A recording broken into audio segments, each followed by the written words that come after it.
Hey everybody, how are you? My name is Guillermo Lopez. Excuse me while I grab my nose there. My name is Guillermo Lopez, and this is my pick for the Super Bowl. My tree's still up because my wife's still superstitious. Superstitious, excuse me. I've had a few to drink this evening, and I realized that I haven't even made a video or posted a video yet. And I know there's about 4 of you that are really excited to watch it. So, Elisad, Gary, Charlene, thanks for watching. Anybody else who happens to watch my videos religiously, I appreciate it. Thank you for the YouTube subscriptions. Basically, thank you for this whole year. I hope to come back next year bigger and stronger, a little bit more elaborate. I'm going to build a set. I'm going to get a suit. I'm going to shave. I'm going to get a haircut. I'm going to make it happen. It's America, baby. You can do it.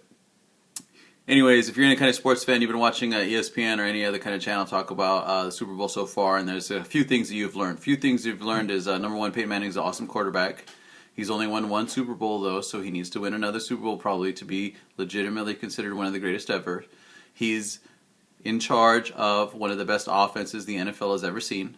The Seattle Seahawks play in the Northwest. They have a tremendous home field advantage. Marshawn Lynch did not like to talk to people. And all of a sudden, the Seahawks have one of the best defenses ever. I don't know if I buy that.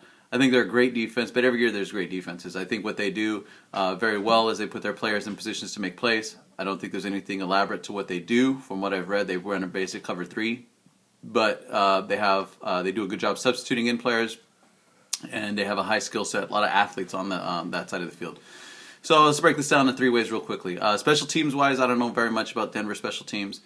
Prater is a very capable kicker. I don't know who even returns kicks for them. I think Wes Welker does sometimes. Ronnie Hillman, I have no idea.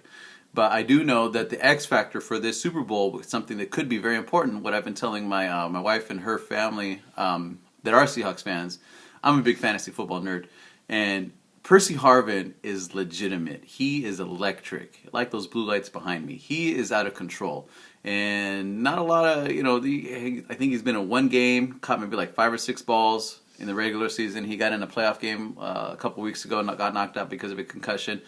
But that dude is on fire. He's way legit. If he gets a chance to return a kickoff or a punt, watch out.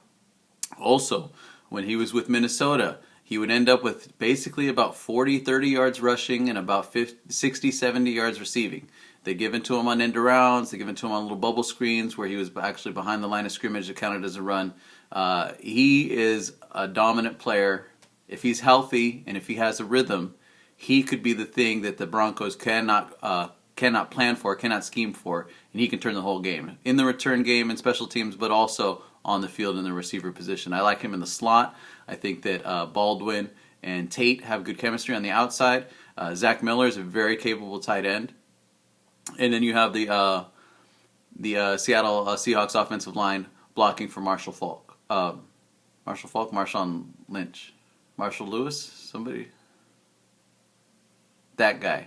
Skittles Man, I think, will get loose. He'll probably end up with about 70 yards and a touchdown. Not very impressive day. He doesn't have a good average. I think what a lot of people were talking in this game about the Denver offense, Peyton Manning, all his receivers, all his audibles, tremendous passing attack versus the Seattle Seahawks defense. The Broncos like to throw the ball to establish the run, and are they going to be able to attack the Seattle Seahawks defense? I think really what the key to the game is the Seattle Seahawks offense. Denver Broncos defense does not get a lot of credit. They give up a lot of points. Their numbers aren't great, but what they do produce is a lot of turnovers, a lot of sacks. They're very, very relevant in fantasy football. And I know that doesn't mean anything in real life, but what it does mean is that they're able to put crooked numbers in the stat line.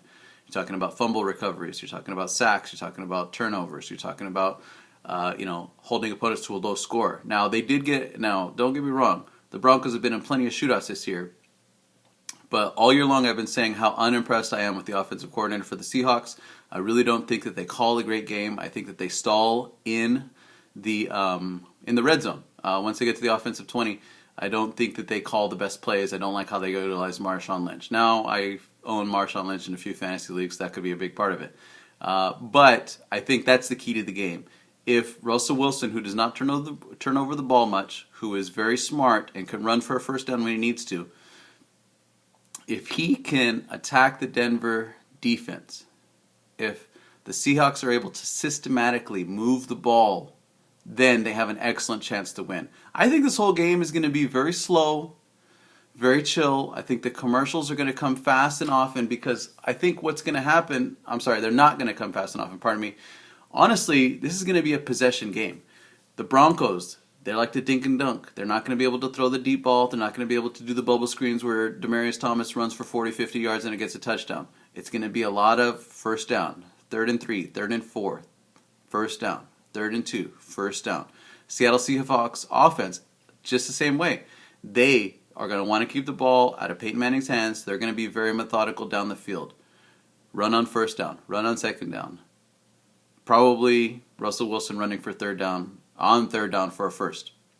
It's going to be very few possessions. I don't think there's going to be a lot of punts. I think it's going to be pretty much score, score, score. It's going to be who gets more field goals, who gets more touchdowns. I'm at the 6-minute mark. I can't read that number if that's a 5 or 6. Hold on, let's wait. 6-minute mark. Okay, so it's about my typical video length. So who's my pick? Well, you know I live in a house with the #1 Seahawks fan. And her family, they've been on me all year long about rooting for the Seahawks, wanting to get the Seahawks to win, making the right choices.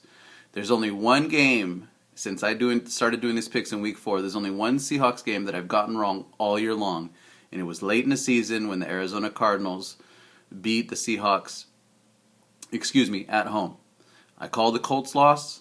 I called the 49ers loss. I called every other win. Oh, easy, you think, having them win all those games. Yeah, they played a pretty weak schedule. But still, that was the #1 team I was dialed into. It's a team I watch every weekend by default since I moved up to Oregon.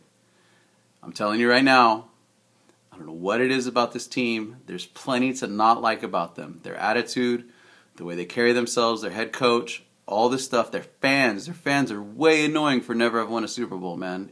I live up here in the Northwest, and it's out of control. But the Seahawks are going to win the Super Bowl. They really are. I think that they've just been touched. I think that this season is lined up for them. And I don't think Peyton Manning is going to be able. I think that the Seattle Seahawks rush, the front four is going to be able to get at Peyton Manning. I think they're going to disrupt the timing. I really do. Wes Welker is going to have a huge game. Wes Welker is going to be lined up against the weak side linebacker because the strong side linebacker, who's probably going to be Averill, maybe Wagner, is going to be marking Julius Thomas, the tight end. Wes Welker is going to go nuts. He should have about 110 yards and a touchdown. My prediction, 30-28, Seattle Seahawks win the Super Bowl. Thanks very much for watching. Have a good time. Enjoy America's best unofficial holiday.